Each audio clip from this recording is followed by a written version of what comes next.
መማር እንዳታቆም። በድሮ ጊዜ አንድ በጣም ታዋቂና ብልህ የሁሉም ችግር መፍትሄ በእጁ የነበረ አንድ ሽማግሌ አስተማሪ ነበር። ከተማሪዎቹ መካከልም አንደኛው ጠጋ ብሎ መምህር ሆይ ይህንን ሁሉ እውቀት ከየት አገኘው? ማን ነው ያስተማረህ? ብሎ ጠየቀው። መምህሩም አይ ልጅ መምህሮቼ በጣም ብዙ ናቸው። ከመብዛታቸው የተነሳ ቆጥሬ አልጨርሳቸውም። ለዛሬ ግን ስለ 3ቱ መምህሮቼ ብቻ ልንገርህ አለው። መምህሩም አንደኛው መምህሬ ሌባ ነበር። እርሱንም በአንድ ቀን የሆነ ቦታ እየሄድኩ እያለሁ በምሽት አንድ መንደር ደረስኩኝ። ሁሉም ሱቆች፣ ቤቶች ሁሉ ተዘግተው ነበር። መንገዴን ስቀጥልም ድንገት ከአንድ የቤት አጥር ላይ አንድ ሌባ ተንጠልጥሎ አየሁኝ። እርሱንም ለዛሬ የሚያሳድረኝ ቤት እየፈለግኩ ነው፣ የምታውቀው ካለ አሳየኝ አልኩት። የማውቀው የለም፣ ነገር ግን ለዛሬና እኔ ቤት እንሂድ።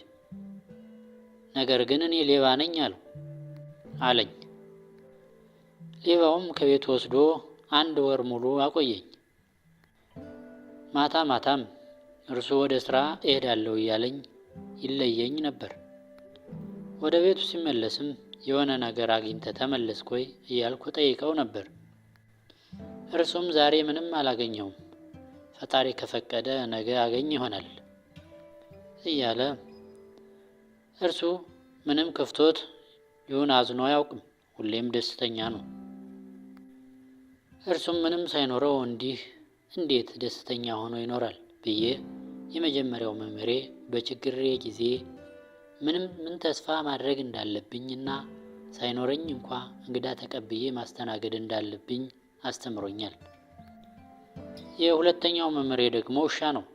በአንድ ወቅት ውሃ ጠምቶኝ ወደ አንድ ወንዝ እየሄድኩኝ እያለ አንድ ውሻም እንዲሁ ውሃ ጠምቶት እየሮጠ መጣና ውሃ መጠጣት ጀመረ። ውሃ ሲጠጣ ግን ሌላ ውሻ ከውሃ ውስጥ ያያል። በዚህ የፈራው ውሻው በደንብ የደጋገመ ሲያየው እርሱም ያየዋል። ጥማቱን ካረካ በኋላ ፍርሃቱ ጨመረና ሲጮህበት እርሱም መልሶ ይጮሃል። ከዚያም ውሻው ዘሎ ወንዝ ውስጥ ሲገባ ምንም ውሻ የለም። ውሻውም በድፍረቱ ፍርሃቱን በሙሉ አስወገደ።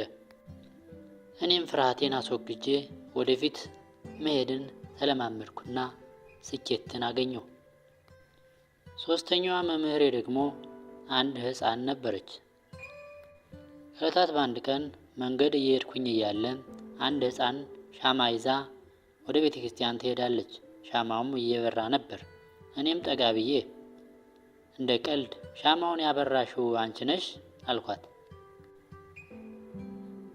እርሷም አዎ እኔ ነኝ አለችኝ።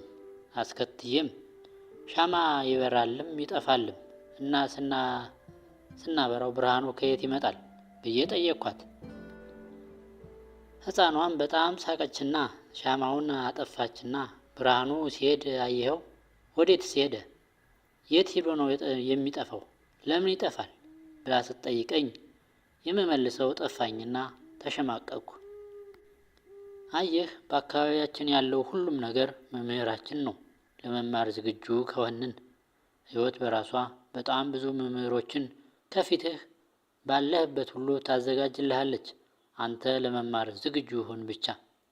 ሌሎች ሰዎች ወይም ፍጥረታት ካንተ እንዳነሱ አድርገህ በፍጹም እንዳታስብ። እነሱ ብዙ ነገሮችን ያስተምሩሃል።